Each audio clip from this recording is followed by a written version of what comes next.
The summer sun blazed mercilessly over the dusty plains of Wyoming as Clara Mae Thompson wiped the sweat from her brow with the back of her weathered hand.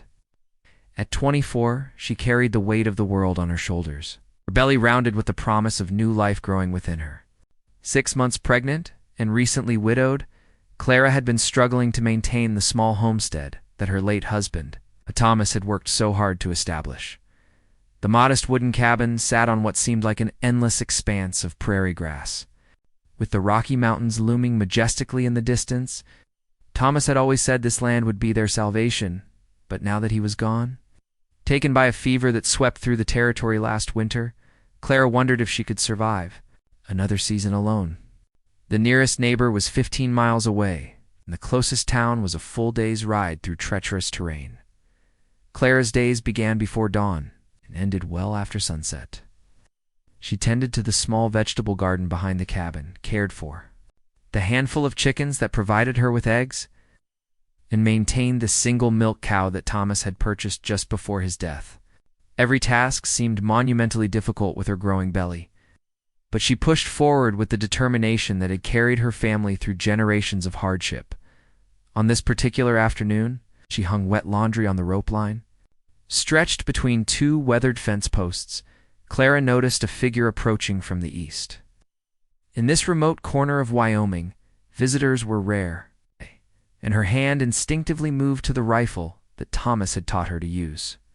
Living alone on the frontier meant being prepared for anything, whether it was wild animals, hostile weather, or unexpected strangers. As the figure drew closer, Clara could make out the silhouette of a man on horseback leading what appeared to be a pack mule. His horse moved slowly, deliberately, as if both rider and animal were exhausted from a long journey. The man's clothes were dusty and travel-worn, and even from a distance, Clara could see that he was slouching in the saddle with fatigue. When he reached the edge of her property, marked by a simple wooden fence that Thomas had built, the stranger dismounted with obvious difficulty. He was tall and lean, with sun-weathered skin and dark hair that showed streaks of premature gray at the temples. His clothes, though dirty from travel, appeared to be of good quality, suggesting he wasn't just another drifter passing through the territory. Clara approached cautiously, keeping her distance while maintaining a clear view of both the stranger and the path back to her cabin where her rifle waited. The man removed his hat respectfully, revealing kind eyes that seemed to carry their own burden of weariness and sorrow. He said, his voice rough from thirst and travel. "I don't mean to trouble you, but I've been riding for 2 days straight, and my water ran out this morning. I was wondering if you might spare a drink for a weary traveler." Clara studied his face carefully. Living on the frontier had taught her to read people quickly, to distinguish between those who meant harm and those who were simply in need of help. Something in his manner, the respectful way he had removed his hat, and the genuine exhaustion in his voice, told her that this man posed no threat. "Of course," she replied, her natural compassion overriding her caution. "You look ready to collapse. Please, sit in the shade while I fetch you some water." The stranger's relief was evident as he sank down onto the wooden bench that Thomas had built beside their front door. His horse, equally tired, stood with its head hanging low, flanks heaving from the long journey across the unforgiving landscape. Clara disappeared into the cabin and returned with a large metal cup filled with cool water from the well that Thomas had dug during their first year on the homestead. The water was sweet and clear, a precious commodity in this arid region, where many settlers had to travel miles to find a reliable source. The man accepted the cup with trembling hands and drank deeply, as if he hadn't tasted water in days. Clara watched as some color returned to his cheeks and his breathing became less labored.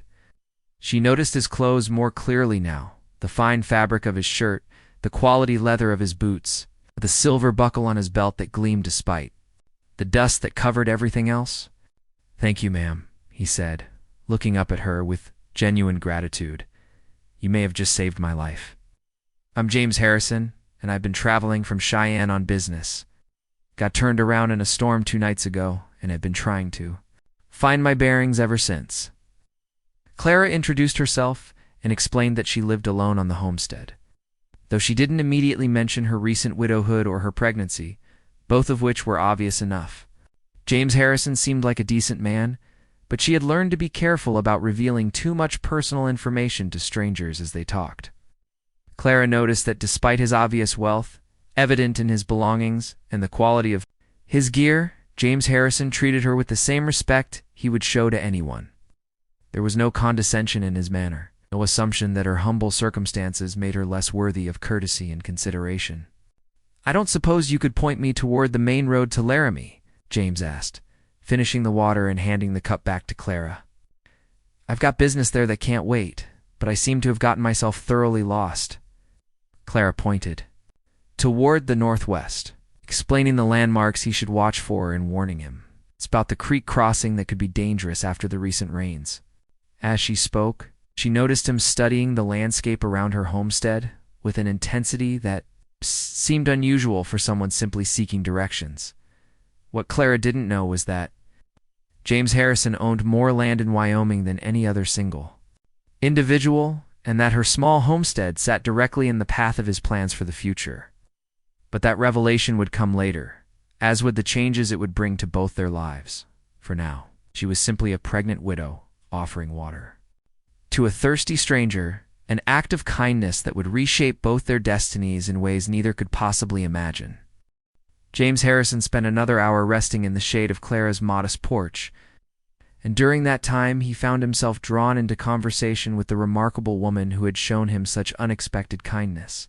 Clara possessed an intelligence and strength that impressed him, qualities that seemed to shine even brighter against the backdrop of her difficult circumstances as they talked. James learned that Clara had been born in Missouri and had come west with Thomas after their marriage 3 years earlier. She spoke of her late husband with love and respect, but without the crushing grief that might have been expected from someone so recently widowed. Instead, she displayed a practical acceptance of her situation and a determination to build a future for herself and her unborn child.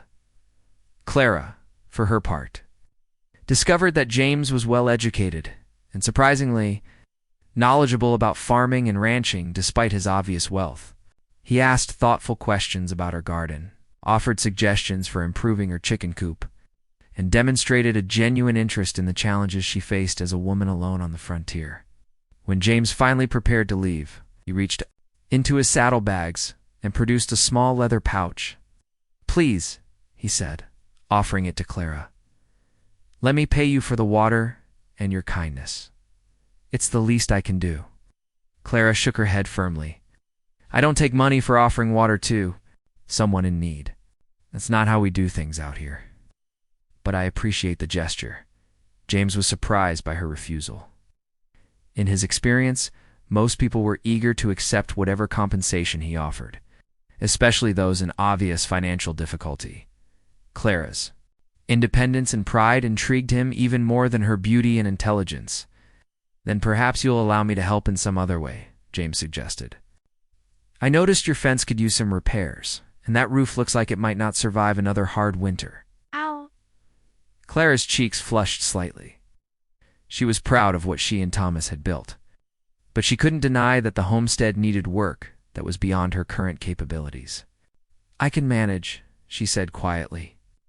Though they both knew it wasn't entirely true, James mounted his horse, but before riding away he turned back to Clara. "Mrs. Thompson, I want you to know that your kindness today meant more to me than you might realize. I've been traveling this territory for months, dealing with people who only see dollar signs when they look at me. You saw a thirsty man who needed help, nothing more and nothing less. That's rare." After James disappeared over the horizon, Clara found herself thinking about their encounter long into the evening. There had been something different about him, something that set him apart from the few other travelers who had passed her way. She couldn't shake the feeling that their meeting was more than mere coincidence. Meanwhile, James made his way toward Laramie with his mind equally occupied by thoughts of the pregnant widow. Her simple act of kindness had touched something deep within him, part of his heart that had grown cold during years of business dealings and legal battles over land rights and cattle contracts. James Harrison had inherited his first ranch from his father at the age of 25, but through shrewd investments and careful expansion, He had built an empire that stretched across 3 territories. He owned cattle ranches, mining claims, timber rights, and thousands of acres of prime, grazing land. His business interests were so vast and complex that he employed a team of lawyers just to keep track of his various holdings. What made James different from other wealthy men of his era was his genuine concern for the people who lived and worked. On his land, he believed in fair wages, safe working conditions, and treating everyone with dignity, regardless of their station in life. This philosophy had earned him respect throughout the territory, though it had also made him enemies among those who preferred to exploit their workers. As James rode through the night, he made a decision that would change both his life and Clara's. Forever. Instead of continuing to Laramie, he turned his horse toward Cheyenne, where his main office was located. He had business to attend to, but more importantly, needed to research something that had been nagging at him since his conversation with Clara. The Thompson homestead was located in an area that James had been quietly acquiring for several years. He had plans to establish a new town there, complete with a railroad depot, businesses, and homes for the families of his employees. The location was perfect, situated near water sources and positioned along what would soon become a major transportation route. But now, knowing that Clara lived there, James found himself reconsidering his plans. The woman had shown him kindness when she had every reason to be suspicious or fearful. She was struggling to survive in conditions that would break many people. Yet she had refused his money and offered him hospitality without expecting anything. In return, in Cheyenne, James spent 3 days in meetings with his lawyers and business partners. But his heart wasn't in the discussions about profit margins and development timelines. Instead, he found himself sketching modifications to his town plans, ways to incorporate Clara's homestead rather than displacing it. His business associates were puzzled by his sudden change in approach. They had seen James make tough decisions before, decisions that sometimes required relocating families or buying out small landowners, but something was different this time, and they could see it in his distracted manner and frequent stares out the office window toward the distant mountains. On the 4th day, James made another decision that surprised everyone, including himself. He announced that he would be taking a temporary leave from his business affairs to handle some personal matters. His partners protested, pointing out that several major deals were pending and that his absence could cost them significant opportunities. But James had made up his mind. He loaded a wagon with supplies, tools, and materials, and set out once again for the remote corner of Wyoming where Clara Thompson was trying to build a life for herself and her unborn child. As he traveled the familiar roads, James wondered what reception he would receive. Would Clara be pleased to see him again, or would she view his return with suspicion? He had legitimate reasons for coming back, but he wasn't entirely sure he could explain those reasons without revealing more about himself than he was ready to share. What James didn't know was that Clara had been hoping he would return. She couldn't quite admit that hope to herself. Something about the mysterious stranger had captured her imagination. She found herself watching the horizon each evening, wondering if she would see his familiar silhouette approaching across the prairie once again.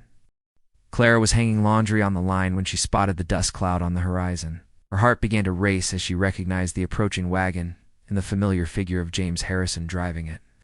2 weeks had passed since their first meeting, 2 weeks during which Clara had tried unsuccessfully to push thoughts of the mysterious stranger from her mind.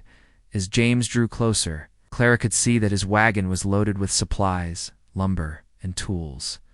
Her independent nature bristled at what appeared to be charity, but her practical side couldn't ignore the fact that winter was approaching and her homestead desperately needed repairs that were beyond her physical capabilities. James pulled up near the cabin and climbed down from the wagon with a smile that seemed genuinely happy to see her again. "Mrs. Thompson," he said, tipping his hat respectfully, "I hope you don't mind me returning, but I had some business in the area and thought I might be able to lend a hand with those repairs we discussed." Clara studied his face, looking for signs of pity or condescension, but found only sincere concern and something else she couldn't quite identify. "Mr. Harrison, I appreciate your offer, but I can't accept charity. I've managed on my own this far, and I'll continue to do so. James nodded, understanding her pride. I'm not offering charity, ma'am. I'm proposing a business arrangement. See, I'm planning to establish some business interests in this area, and I'll need a reliable source of fresh eggs, milk, and vegetables. If you'd be willing to provide those goods, I'd be happy to help improve your production capabilities in exchange for a supply contract. Clara's eyes narrowed slightly. She wasn't naive enough to believe that a man of obvious wealth would need her small farm's produce. But the arrangement would allow her to accept his help without compromising her dignity. What kind of business interests? She asked. James hesitated.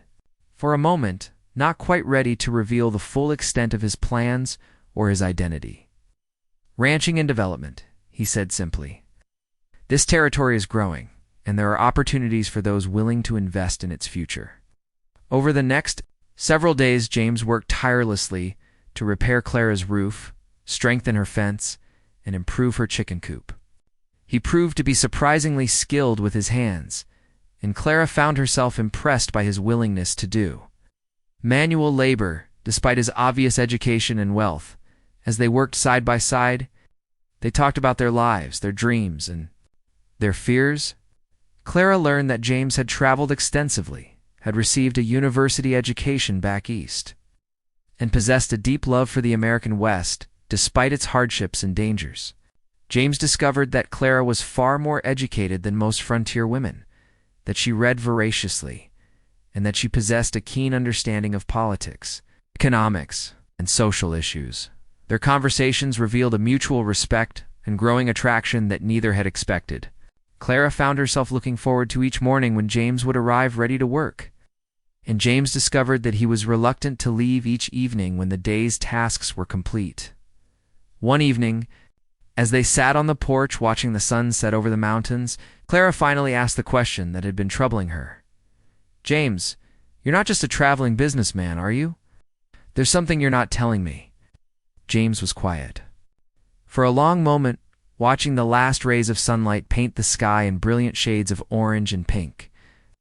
He had been dreading this conversation, but he also knew that Clara deserved honesty. You're right, he said finally. I haven't been entirely truthful about who I am or why I'm here. Clara felt her heart sink. Had she been naive to trust this man? Had his kindness been part of some elaborate deception? What haven't you told me? James turned to face her, his expression serious but not unkind. My name is James Harrison, that much is true. But I'm not just a businessman passing through. I own considerable property in this territory, including several large ranches and development projects. I came through here originally because I was surveying land for a new town, and your homestead sits right in the middle of where I had planned to build. Clara's blood ran cold.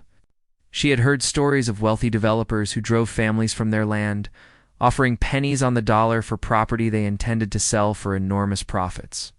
And now you've come back to force me off my land? No, James said quickly, reaching out to touch her hand before stopping himself. That's not why I'm here at all. When I met you, when I saw what you had built here and experienced your kindness, I realized that my plans needed to change. I don't want to force you from your home, Clara. I want to build around it, to make it the heart of the community I'm creating. Clara stared at him, trying to process what he was telling her. You're saying you've changed your entire development plan because of me? That's exactly what I'm saying, James replied.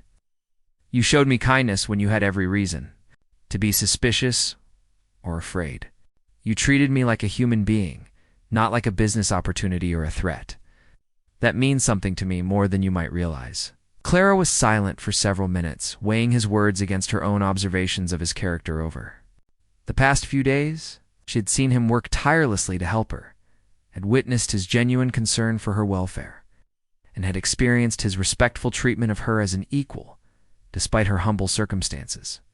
If what you're saying is true, she said slowly, then you're either the most unusual businessman in the territory, or you're the most elaborate con artist I've ever encountered. James couldn't help but laugh at her blunt assessment. I can see why you might think that, but I give you my word, Clara, everything I've told you is true. I came back here because I couldn't stop thinking about you, about your courage and independence and the way you face adversity with such grace. Clara felt something flutter in her chest that had nothing to do with the baby growing inside her. She had been attracted to James from their first meeting, but she had assumed that any relationship between them was impossible given their different social positions and her current circumstances. "James," she said quietly, "I need to ask you something, and I need an honest answer. Anything. Are you here because you feel sorry for me? Because you see me as some poor widow who needs rescuing?" James looked directly into her eyes. "Here because you're the strongest, most remarkable woman I've ever met. I'm here because when I'm with you, I feel like the man I want to be instead of just the businessman I've become. And I'm here because I'm falling in love with you, Clara. Regardless of your circumstances or mine." Clara's breath caught in her throat. She had not expected such a direct declaration, and she wasn't sure how to respond. Her heart wanted to believe him, but her practical nature warned her to be cautious. "I need time to think about this," she said finally. James nodded, understanding. "Take all the time you need. I'm not going anywhere." The next morning brought an unexpected visitor that would test everything Clara thought she knew about James Harrison.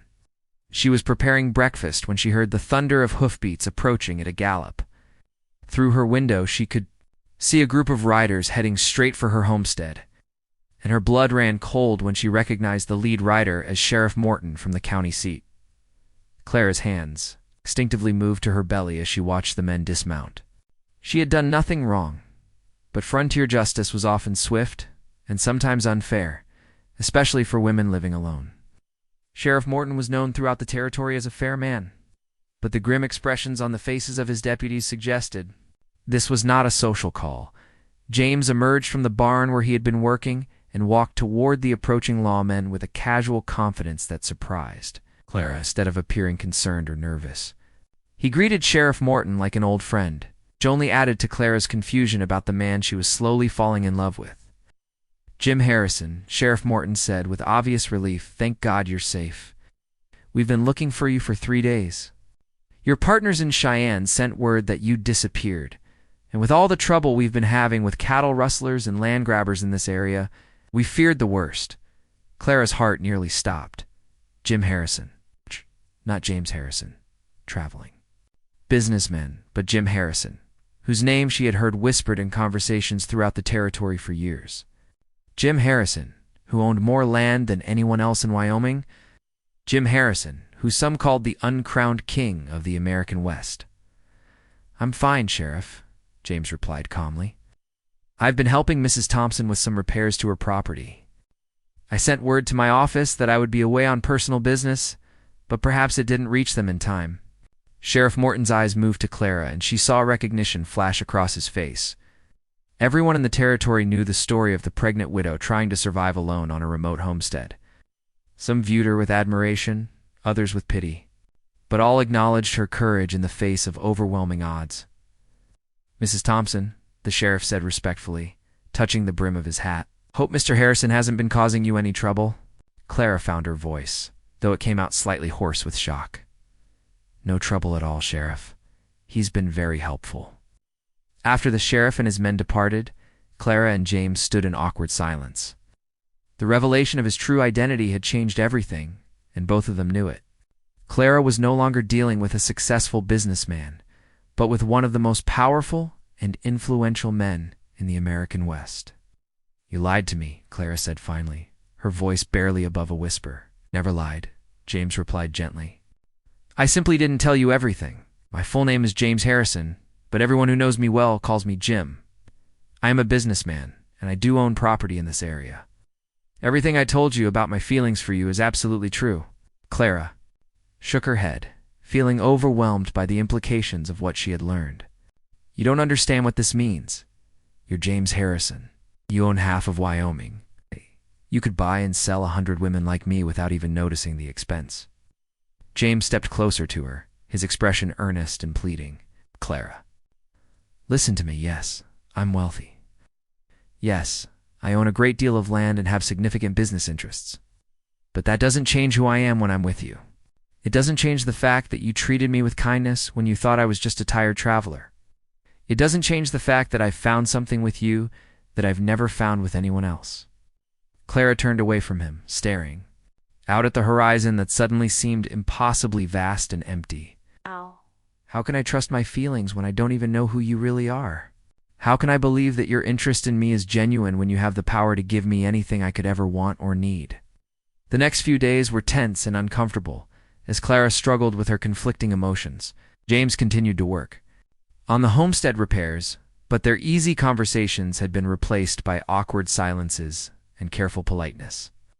Clara found herself watching him with new eyes, noticing things she had missed before. She saw how naturally he took command when problems arose, how his mere presence seemed to change the attitude of anyone who recognized him. When the supply wagon from town arrived, the driver treated James with obvious deference, refusing payment and practically bowing as he unloaded goods that James had clearly ordered for Clara's benefit. But Clara also saw moments when James forgot about his wealth and status, when he was simply a man who enjoyed her company and found satisfaction in honest work. She watched him repair her chicken coop with the same care and attention he might give to a business negotiation worth thousands of dollars. She saw him reading one of her books in the evening, completely absorbed in the story, as if he had no other concerns in the world.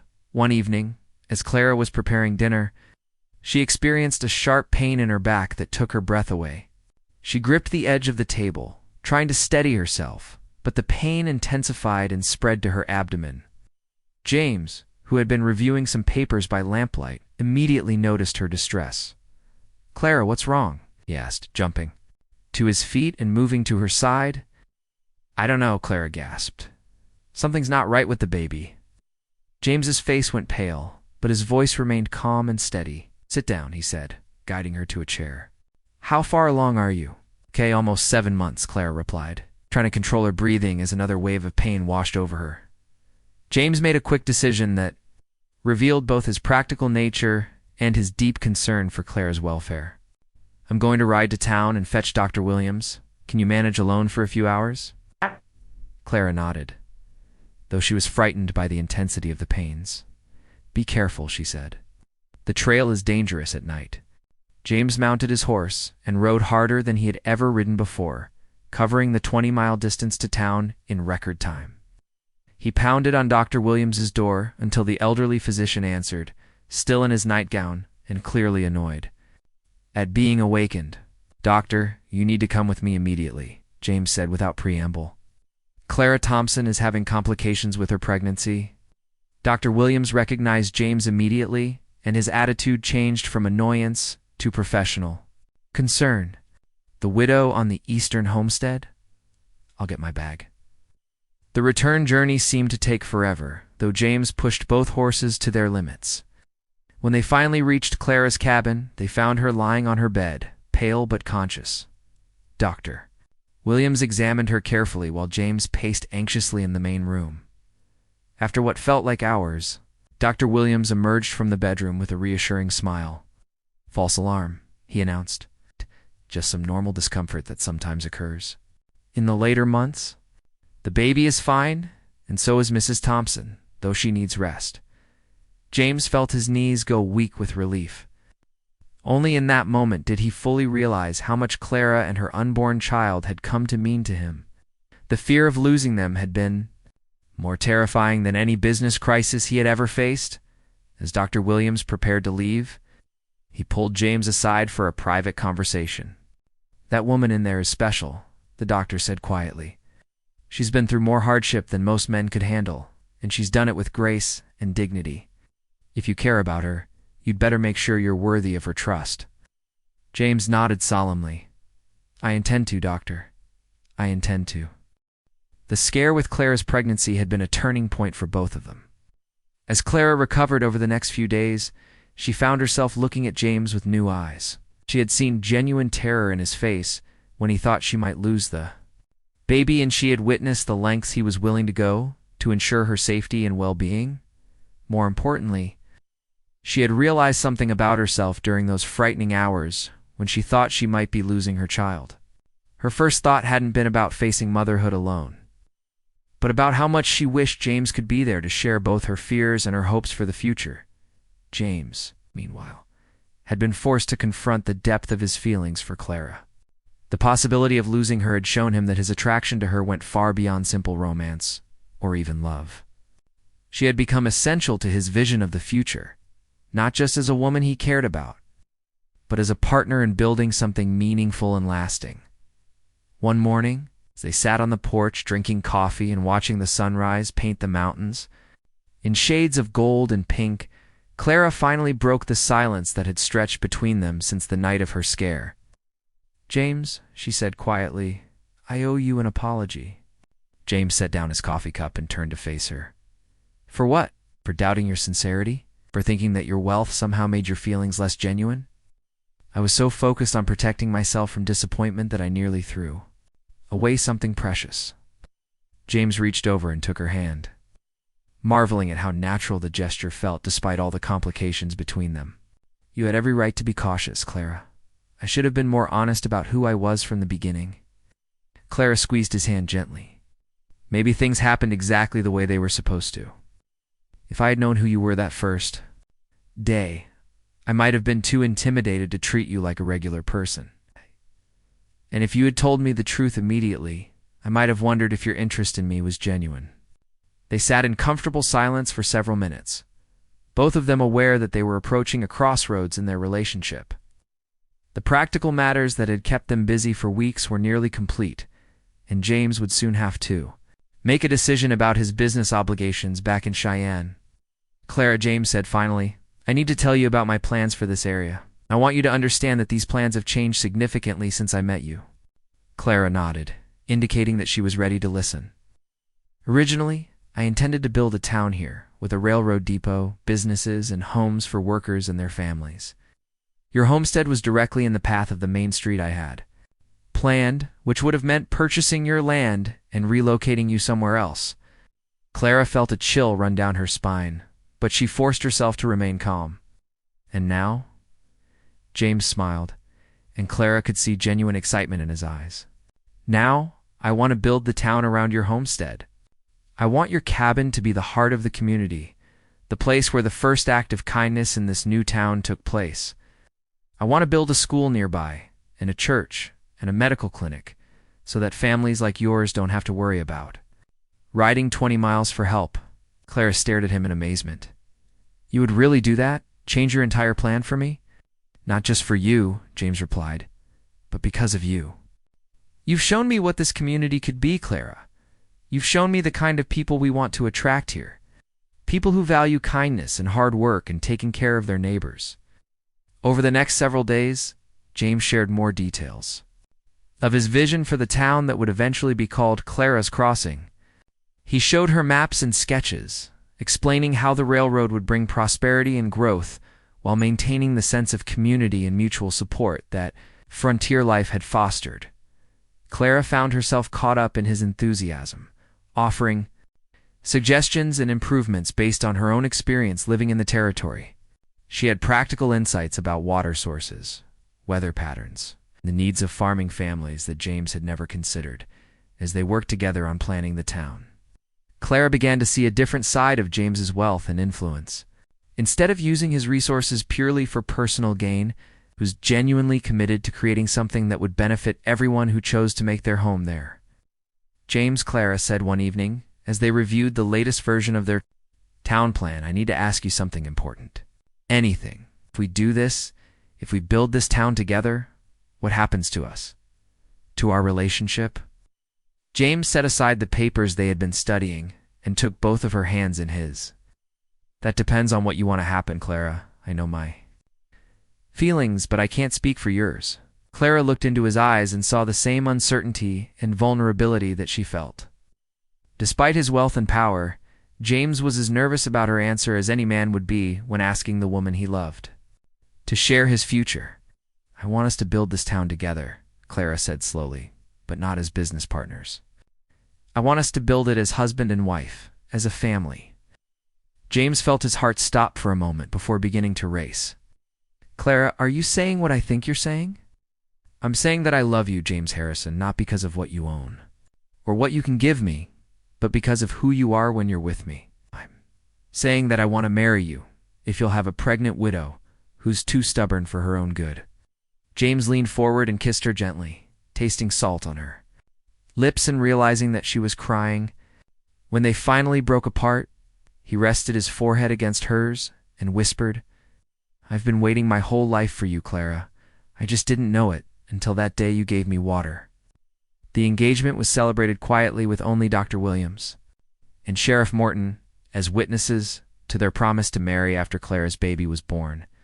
James insisted that they wait until after the birth, both to give Clara time to recover and to ensure that their marriage began with the strongest possible foundation. During the remaining weeks of Clara's pregnancy, James divided his time between the homestead and his business affairs in Cheyenne. He brought in a crew to begin the initial construction work for the town, but he made sure that Clara's privacy and comfort were protected during this crucial time. The workers who came to begin building Clara's crossing quickly learned that their boss was deeply in love with the woman who had become the unofficial heart of their community. They saw how James's entire demeanor changed when he was near Clara, how his usual businesslike efficiency gave way to gentle concern and obvious happiness. Clara, despite her advancing pregnancy, insisted on being involved in the daily decisions about the town's development. She had opinions about everything from the placement of the general store to the design of the school building, and James valued her input more than that of his paid consultants. The workers respected Clara's practical wisdom and were charmed by her insistence on providing them with fresh water and home-baked bread during their long days of construction. Word spread throughout the territory about the unusual partnership between the wealthy landowner and the pregnant widow who had captured his heart. As Clara entered her final month of pregnancy, James became increasingly protective and anxious. He had moved his temporary office to a small building near Clara's cabin so he could be close if she needed him. Dr. Williams made weekly visits, assuring them both that Clara and the baby were healthy and that the birth should proceed normally. One evening, as they sat together watching the first buildings of Clara's crossing take shape on the horizon, Clara placed James's hand on her belly so he could feel the baby moving. "This child is going to grow up in the town we're building together," she said softly. "That seems like a miracle to me." James marveled at the strong kicks against his palm and tried to imagine the future they were creating. "Have you thought about what you want to name the baby?" he asked. Clara smiled. "If it's a boy, I'd like to name him Thomas James, after his father and his new father. If it's a girl, I was thinking of Hope." James felt tears prick his eyes at Clara's words. She had just referred to him as the baby's new father. The casual way she said it made it clear that she had already begun thinking of them as a complete family. "Those are perfect names," he said, his voice thick with emotion. "This baby is going to be so loved, Clara, by both of us." The construction of Clara's crossing continued at a steady pace, with the main street taking shape exactly as James and Clara had planned. The railroad company had confirmed that tracks would reach the town by the following spring, bringing with them the prosperity and growth that would transform the remote homestead into a thriving community. But for now, in these quiet evening moments, James and Clara were content to simply be together, planning their future and waiting for the arrival of the child who would make their family complete. Neither of them could have imagined, on that first day when Clara offered water to a stranger, that such a simple act of kindness would lead to such profound and lasting love. The first snow of winter was beginning to fall when Clara's labor began in earnest. James had been reviewing construction plans in the main room when he heard her call his name from the bedroom, her voice tight with pain but steady with determination. "Dr. Williams arrived within 2 hours. I'm having taken up temporary residence in one of the completed buildings in Clara's crossing specifically to be available when Clara's time came." James paced frantically in the main room, jumping at every sound from the bedroom and silently praying to whatever powers might be listening. "First babies usually take their time," Dr. Williams called out during a brief break in Clara's labor. "Everything is proceeding normally, so try not to wear a hole in the floor with your pacing." But James couldn't sit still. This woman and this child had become his entire world, and the thought of anything going wrong was more terrifying than any business crisis he had ever faced. He found himself making bargains with God, promising to be a better man, a better husband, and father if only Clara and the baby would be safe. as the hours stretched on. James could hear Clara's determination and strength in the sounds coming from the bedroom. She was facing this challenge the same way she had faced everything else in her life, with courage and grace that amazed him. Finally, just as the first light of dawn was breaking over the mountains, James heard the sound he had been waiting for, the strong, healthy cry of a newborn baby. He stopped pacing and held his breath, waiting for some word from Dr. Williams about Clara's condition. "Mr. Harrison," Dr. Williams called out, "you can come in now and meet your daughter." James entered the bedroom to find Clara propped up against the pillows, exhausted but radiant with joy, holding a tiny bundle wrapped in a soft blanket. The baby had stopped crying and was looking around with the unfocused gaze of a newborn, her small fists waving in the air. "Hope," Clara whispered, looking up at James with tears of happiness streaming down her face. "Her name is Hope." James approached the bed slowly, almost afraid to breathe, lest he break the spell of this perfect moment. Clara gently placed the baby in his arms, and James felt his heart expand in ways he had never imagined possible. This tiny person, who wasn't even biologically his child, already owned his soul completely. "She's beautiful," James whispered, amazed by the baby's perfect features and the trust with which she settled into his arms. "She looks like her mother." Over the next few weeks, as Clara recovered from childbirth and they all adjusted to life as a family, James discovered that fatherhood suited him better than he had ever expected. He took to getting up for the middle-of-the-night feedings, giving Clara much-needed rest while he walked the floor with Hope, singing softly and telling her stories about the town they were building for her future. The workers on the construction project were charmed by the sight of their powerful boss carrying a baby in a sling while he supervised their work. James had somehow managed to become even more focused and efficient in his business dealings, as if becoming a father had clarified his priorities and given him additional motivation to succeed. When Hope was 6 weeks old and Clara had fully recovered her strength, they held a simple wedding ceremony in the partially completed church that would serve Clara's crossing. The wedding guests included the construction workers, Dr. Williams, Sheriff Morton, and several families who had already begun moving to the area in anticipation of the town's completion. Clara wore a simple blue dress that James had ordered from Denver, and she carried a bouquet of winter flowers that the town's women had gathered despite the cold weather. James wore his finest suit, but Clara thought he had never looked more handsome than he did when he repeated his vows with baby Hope, sleeping peacefully in his arms. "Do you, James Harrison, take Clara Thompson to be your wife, and do you accept her daughter Hope as your own child?" asked the circuit preacher who had agreed to perform the ceremony. "I do," James replied, his voice strong and clear. "With all my heart and for all my life." "Do you, Clara Thompson, take James Harrison to be your husband and the father of your child?" "I do," Clara whispered, looking into James's eyes and seeing her entire future reflected there, always and forever. As spring arrived and the railroad tracks reached Clara's crossing, the town began to flourish exactly as James and Clara had envisioned. Families moved in to work on James's ranches and in his various business enterprises, but they also came because they had heard about the community's spirit and mutual support that characterized life in Clara's crossing. The original cabin where Clara had first offered water to a stranger became a local landmark, and the story of their meeting was told and retold until it became part of the town's founding mythology. Children grew up hearing about how an act of simple kindness had led to the creation of their community, and visitors often stopped by to see the well where Clara had drawn the water that changed to lives forever.